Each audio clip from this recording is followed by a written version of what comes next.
Welcome to Storytelling.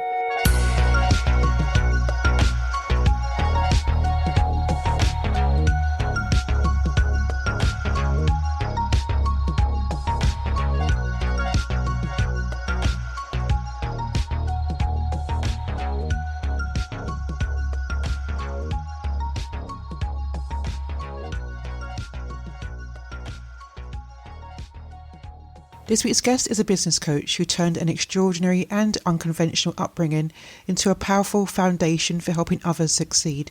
With a leadership experience across the public, private and voluntary sectors, they founded Bigoh Coaching to show that success doesn't have to come at the cost of burnout.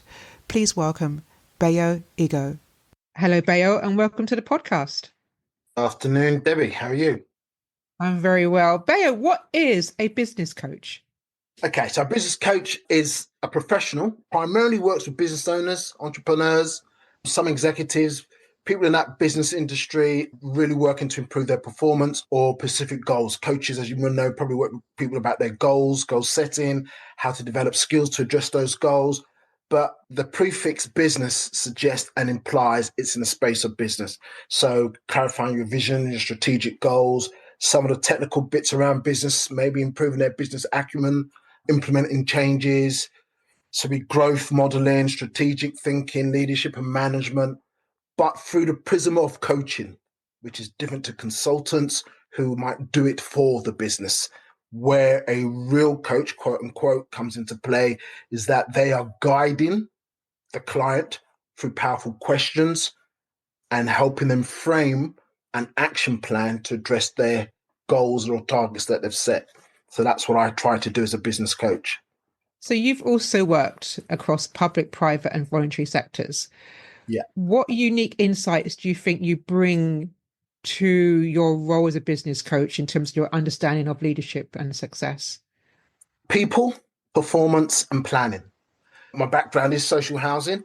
Although my old man wanted me to be a doctor, didn't like the blood. I wanted to be a lawyer, was unsuccessful.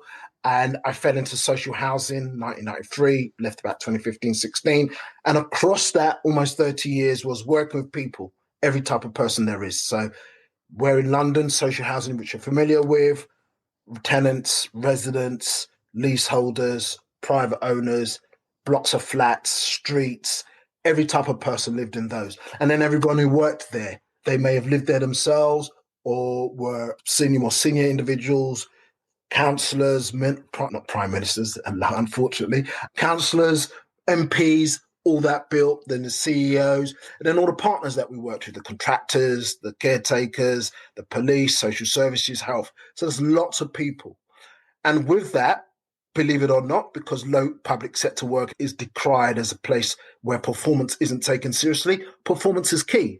So if you're managing an estate, got to cut the grass at a certain time, clean the estate at a certain time, put in windows, put in roofs, make the environment helpful. And then there's the relationship between the tenancies. And then there's the income you need to generate in terms of collecting rent, leasehold, service charges. So there's a big performance element to that. Financial management, strategic planning, et cetera, et cetera.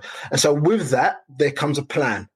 As my old man would say, prior plan prevents poor performance. So in order to do those well, you had to plan for that. And so you plan around how you manage people, work with people, you plan around how you deliver. That was me personally. That's the sort of things that I taken away from my housing career is my ability to engage with different people, gift of the gab, my ability to plan, because I didn't like getting caught out, and my ability to perform. I am a very ambitious person and performance is key to trying to attain some of those dreams or objectives that I've had over the years. So PPP, people, planning, performance. And when did you decide to go into coaching? Didn't decide, fell into it accidentally. I think about 2016, I was removed from my role.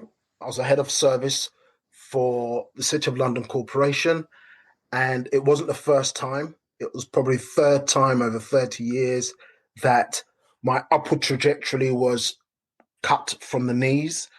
And after 3 of those, you begin to ask yourself the question, what are you really doing? How much or how far can you go in this space? And as I said, I was ambitious.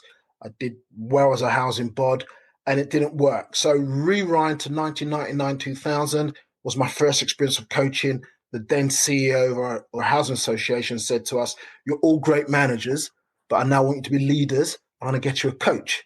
Didn't know what it was talking about. Cricket, football, tennis, what sport are you going to coach us in? And he laughed back at us and he said, "No, a coach who's going to help you develop, achieve your goals and your aspirations, create different mindsets." And then I was hooked. And I used my coach and various coaches to help me become a better manager, hopefully a better leader. And then, as I said, 2015-16, part of my redundancy package or severage package, I was given a coach who was okay, but I just felt, you know what? Too many black and brown people are going through this particular process that I have gone through for the right or wrong reasons. I want to coach them so it doesn't happen to them or they get a better out from it. So I went into coaching. That's what I did. And I didn't obviously just go straight into it. Previous 20 years, I did various levels of coaching, LLM, coaching levels. But when I knew I was going to be outed, I joined up with a coaching academy, 2-day course. Then I did the whole thing. And then from there, I built up my coaching qualifications as a result and my practice. So looking at some of the wider things that you have done as well, because you're a public speaker, you mentor other people and you inspire others as well. Can you tell us a bit more about some of the wider things that you've done? So I think in my housing world, we did a lot of stuff. We worked with so many different types of people. I get it from my parents. We were always giving. So my parents grew up with Roman Catholics. Neither of them went to college per se, definitely went to school, never got to college.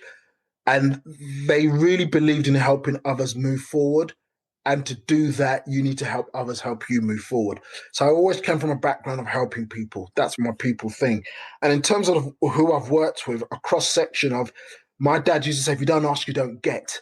And so in order to move forward, I asked a lot of questions. And that enabled me to develop that charitable arm or supportive nature. Definitely the person who would be the cement or the catalyst to certain group situations and therefore outcomes. That happened a lot. And just touching very briefly, there was a period in my life, my formative years, let's say between 10 and 17, 10 and 16, my parents and my sisters decided to stay in Nigeria and I came back over here. So I led a lot of my life on my own. So I became very independent, very mindful of my existence, not to get my parents in trouble for me being found out on my own. So that meant that I managed risk very well. I think I'm risk averse, but that comes as a result of in the 70s and 80s, living in Brixton, with everything that happening around Brixton, the free riots, SPG, cultural differences meant that I couldn't afford to get in trouble. And so I was very smart about who I mixed with and how I mixed with them. Goody two shoes to 99% of the people I met, but I was born and bred in South London, Brixton. There was a dark side to my nature, or at least an understanding of what it meant to be on the dark side. How did it feel to be on your own when your family members were so many miles away? So the real answer to that question is I don't know. And I'll be open to say that I've had counselling since 2003, following my father's death, to open some of those compartments in my head about what it was like being on my own. But what I remember or felt is I went to school every day. I loved school with a passion. Hence, 80% of my friends are still my schoolmates from primary school, secondary school. I do remember being a Nigerian, we were taught how to cook at 5, 6, and 7. We were left on our own many, many times. My mum would go to work, leave me a packet of Wrigley's, probably the yellow one as opposed to the green or the blue one, and some rice and chicken, and I'd eat that and watch TV. And I knew that was happening at 5, 6, 7, 8. I knew that was happening. But so when I was living on my jacks in the family home that we still have now, it was go to school, mess about with my mates, come home, eat, drink, sleep, go to school, mess about with my mates, come home, eat, drink, sleep. That I knew, but I don't know about all the emotional stuff that I might have thought about or dealt with at the time. I don't know because I've compartmentalized those things. But it was all right because I did all right at school. I did all right with my mates. A handful of people knew about it, and those handful of people were close to me. And so they didn't grasp me until later on. Just another story. So let's go back to something you mentioned previously about the importance of helping others. And perhaps you can explain to everyone why is it so important to always pay it forward, give a helping hand to others?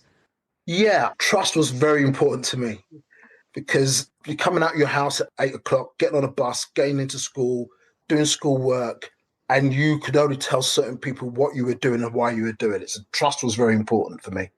And that's a very small circle of friends and a very tight circle of friends in school and outside of school. I wasn't the only one culturally. You would probably heard of farming, you probably heard of people being left home alone. So there was a cabal of us who were in the same position, but the trust was key to what we Mm. did and how we did what we did.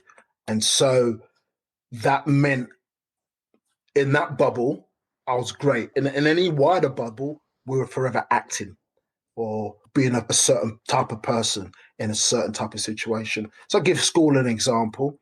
They didn't publicly cotton on until my fifth year. I suspect a few teachers probably felt, this boy's interesting, but they didn't want to delve into it. But then in the fifth year, I got grasped and it came out and they tried to do all types of things to change the narrative. But I continued with a few promises from my parents. So to answer your question, it's really about the trust that I built with certain individuals throughout those formative years. Growing up, there's certain types of people who I trusted and certain type of people who did things for me, certain type of people I looked up to. And we lived a time where you scratch my back, I scratch yours. And so in order to move forward, I definitely had to support certain people. To get food and to get eat, I used to meet a person in Brixton, she'd give me some money, I'd go shopping. And there was other individuals who didn't have the money, so I supported them in eating the food, cooking the food, being part of the community. Because unfortunately for them, their parents or their situations made it difficult. So we supported them. Watching my mother and father grow up, being isolated in their communities, the house party was the main place for support. And you could see very quickly that the jobs that they got, the food that they got, living was born out of people helping each other all the Mm. time. If you don't ask, you don't get. And those who didn't ask suffered. Those who did ask got something, but always gave back more. For me, in order to survive at that time, I needed to be able to do things for others and then do something for them, sometimes twice-fold, threefold. As I said, not to be caught out. And as I said, to survive. So supporting people is very interesting. And because of my independent streak, my ability to have survived during that time, it was enabled me to build bridges with people and get them to places that they might not have got to. Over time, I realized it was easier for me to do it because I was forced to do it a lot earlier. So I was able to support people maybe on their journeys because I had experience or I had knowledge of doing something because I was expected to do that at a lot of earlier age. And so supporting people became key. And during my work in life in housing, you supported your team, you supported your colleagues, and overall we supported the tenants and residents that we were providing services for and to. And so for me, there's always been that voluntary nature to my side, be it a trustee, be it a volunteer, be it a mentor, as you mentioned earlier.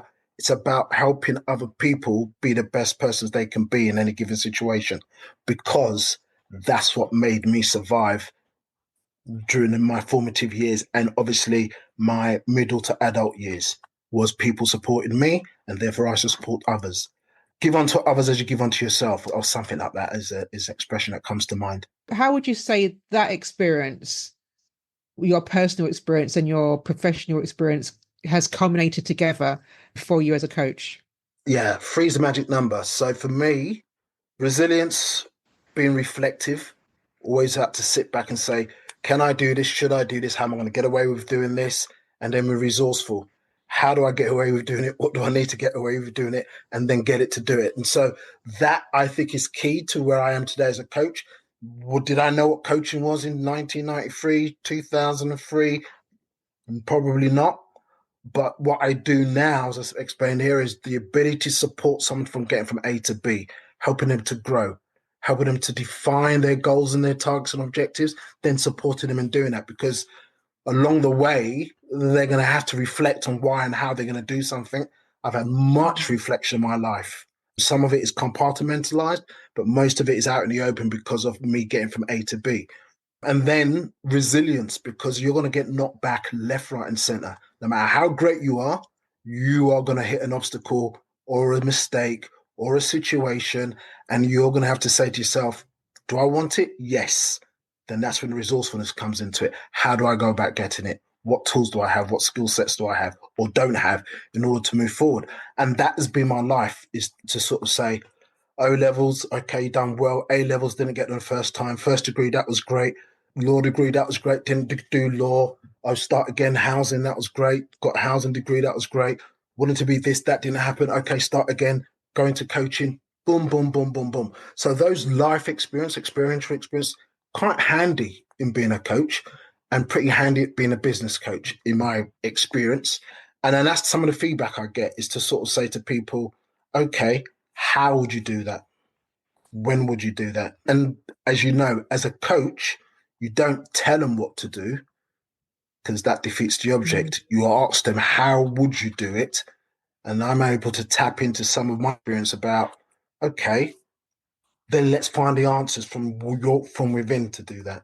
So I hope that answers your question. It's about, for me, my resourcefulness, being reflective and being resilient has helped me be a coach, and I'm hoping it's helping me become a better coach. What would you say has been a powerful mindset shift in terms of people that you're coaching, in terms of where they currently are, maybe feeling a bit stuck, to getting them to unlock whatever it is in order to move forward? Those amazing aha moments when they sort of say, so I've got one at the moment. He is a Sparky, he's an electrician. He's had his business probably, it's his 6th year, started on his own, and it's now the jump. How is he going to put those tools down and manage the team, manage the individuals, grow the business? And that has been difficult for the past 18 months, because as he's getting more individuals on board, be they apprenticeships, be they full-time staff, be they a physical support team, he still wants to do the tools. And then one day he sort of said to me, you know what? Your coaching stuff is interesting. All that business stuff is great. But the best bit about it is I'm now finding time for my 2 daughters. I can find time to take them to school. I can find time to sit at home with them, because I don't have to be out there. Whereas he felt I always must be out there. I have to prove to my team I can do it as well. You can. But now he says he's built trust and confidence in himself, and therefore in his team, for him to sit back. I mean, one of the adages you always get from a business coach is working on the business as opposed to working in the business. So his aha moment was understanding what that really meant. You know, that 1 day a week business day that he started to implement became 1 day a week business day, and then X number of hours for the family, because he knew he had time and space and trust in his team to do what he would be doing, but they could do it for himself to help grow the business. So I think his ha-ha moment was just really understanding that you don't have to do it all yourself. You can trust and believe in others if you trust and believe in yourself. If a listener was considering working with a coach, what should they look for to know it's the right fit? First and foremost, how do you think a coach is going to help you? Yeah. And in order to answer that is, what do you want to help doing? What are your goals? What are your dreams? What are your aspirations? And then with the questions of, is there a personality fit? Is there some evidence of that individual delivering in that space that you want to work in? And you got to remember, being sure what a coach is, because a coach isn't a consultant who might provide specific solutions. So there has to be some form of chemistry. There has to be some form of proven deliverables. But it's always going to be down to you. What is it you want to achieve? And are you able to get uncomfortable, address your mindset, and know that the person who's doing it with you is not going to do it for you, but will do it with you to help you develop those capabilities. So it's personality, deliverables, and you yourself wanting to do it. Anyone can be coached who wants to be coached. What's next for you? Writing. I do write, but so I'm of an age where a book was a book that you sat down and wrote. It took a long time for people to write books. So no, I'm not being disparaging. I'm not talking quick fix Amazon books, but I would love to write about my experiences. I would love to write about why and how I do what I want to do. But the third book that I would like to write, or the third category, is what it's probably meant to my mother, who's still alive, and could have meant to my father if he was still alive, to see his children. That type of generational thing. And that would probably just involve history, research, what they did, what they didn't do, what they had, what they didn't have, to where we are. I would love to write that story, not just for me, but for my children and my nephews and my nieces, so they can understand the generational step change that they've embarked upon. I look forward to reading a copy of the book, and now that I know it's on your list of things to do, I shall be knocking on the door asking you, when is it ready? Bayo, I just want to thank you so much for being a guest on this podcast. Thank you, Debbie. Much appreciated. It was nice. Thank you. If you would like further details about Bayo, then please follow links in the show notes.